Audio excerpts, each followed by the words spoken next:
नमस्कार दोस्तों। भाद्रपद माह में कृष्ण पक्ष की षष्ठी तिथि को हल छठ का त्यौहार मनाया जाता है। इस साल यह पर्व 5 सितंबर को है। इसे हल षष्ठी या फिर ललई छठ के नाम से जाना जाता है।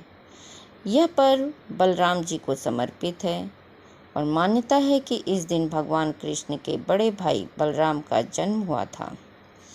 ऐसा माना जाता है कि द्वापर युग में श्री कृष्ण के जन्म से पहले शेषनाग ने बलराम के रूप में जन्म लिया था और हर छठ का व्रत संतान की दीर्घ आयु और उनकी संपन्नता के लिए किया जाता है। इस दिन माताएं संतान की लंबी उम्र के लिए व्रत रखती हैं और पूजा करती हैं। इस व्रत को करने से पुत्र पर आने वाली सभी संकट दूर हो जाते हैं। इसके साथ ही छठी माता का भी यह दिन होता है। इसमें महिलाएं अपने पुत्रों के दीर्घायु के लिए व्रत रखती हैं।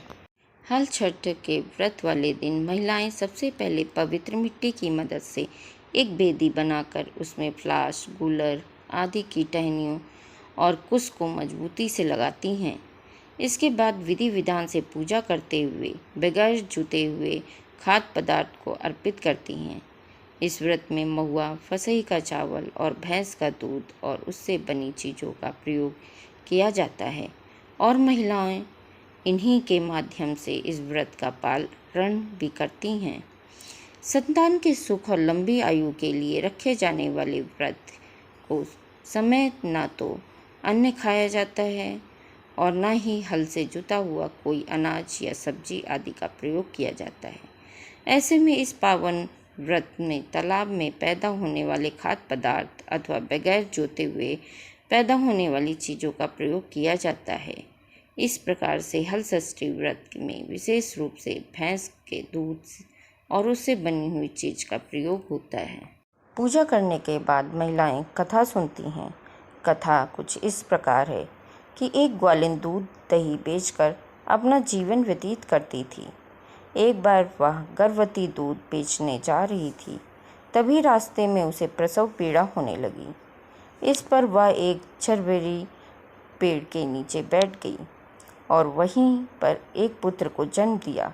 ग्वालिन का दूध खराब होने की चिंता थी, इसलिए वह अपने पुत्र को पेड़ के नीचे सुलाकर पास के गांव में दूध बेचने के लिए चली गई।